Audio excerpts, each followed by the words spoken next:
மனிதர்கள் அவன் மீது அன்பு கூர்ந்து இவனை இயேசுவனிடத்திலே கொண்டு போனால் இவன் சுகமாகி விடுவான் என்று அவனை படுக்கையோடு தூக்கிட்டு வர்றாங்க.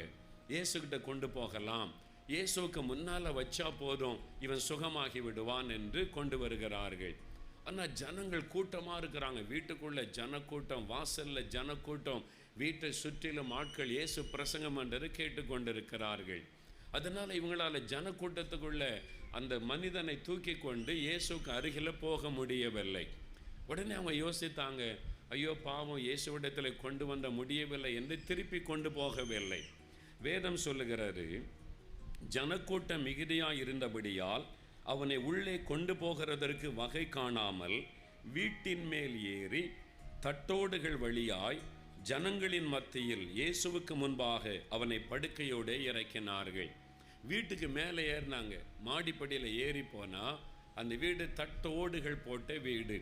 அந்த ஓட்டெல்லாம் பிரித்து ஒரு துவாரம் உண்டாக்கி அந்த வீட்டு மேல் கூரையிலிருந்து அவனை இயேசுவுக்கு முன்னால் படுக்கையோடு கூட கயிறு கட்டி இறக்கி விட்டார்கள். இயேசு அவனை பார்க்கிறார். அப்போ என்ன நடக்குது?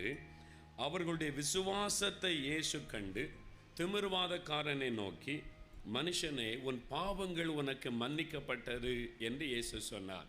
உடனே அங்கே இந்த மத தலைவர்கள் நினைக்கிறார்கள், பாவங்களை மன்னிக்க இந்த இயேசு யார்? இவர் எப்படி பாவத்தை மன்னிக்க முடியும்? தேவன்தானே பாவத்தை மன்னிக்க முடியும் என்று இயேசுவை தெய்வமாக நம்பாதபடியால் அவர்கள் முறுமுறுத்தார்கள். அப்பொழுது இயேசு சொல்லுகிறார், பூமியிலே பாவங்களை மன்னிக்க மனுஷகுமாரனாகிய எனக்கு அதிகாரம் உண்டு. தான் இந்த உலகத்தில் வந்த இறைவன் என்பதை ஆண்டவர் வெளிப்படுத்தி அவருடைய சிந்தனைகளை அறிந்து ஆண்டவர் அப்படி பேசிவிட்டு ஆண்டவர் சொல்லுகிறார், அந்த திமிர்வாதக்காரனை பார்த்து சொல்லுகிறார், நீ உன் படுக்கையை எடுத்துக்கொண்டு உன் வீட்டுக்கு போன்னு ஒரு வார்த்தை இயேசு சொன்னார். உடனே அவன் சுகமாகி எழுந்து அந்த படுக்கையை சுமந்து கொண்டு அவன் இயேசுவை மகிமைப்படுத்தி விட்டு வீட்டுக்கு போனான். அதனாலே எல்லாரும் ஆச்சரியப்பட்டு தேவனை மகிமைப்படுத்தினார்கள். அல்லாமலும் அவர்கள் பயம் நிறைந்தவர்களாகி அதிசயமான காரியங்களை இன்று கண்டோம் என்றார்கள். இன்றைக்கு அதிசயமான காரியங்களை கண்டோம் என்றார்கள். இன்றைக்கு இந்த இடத்துல அதிசயங்கள் நடக்க போகிறது. இயேசு அதிசயங்களை செய்கிற தேவன், அற்புதங்களை செய்கிற தேவன். ஒரு அதிசயத்தை நீங்கள் பார்க்க போகிறீர்கள். அல்லேலூயா. பாருங்க, இந்த மனுஷனை கொண்டு வர்றாங்க, இயேசுவனை கொண்டு வர்றாங்க. வீட்டுக்குள்ளே போக முடியல.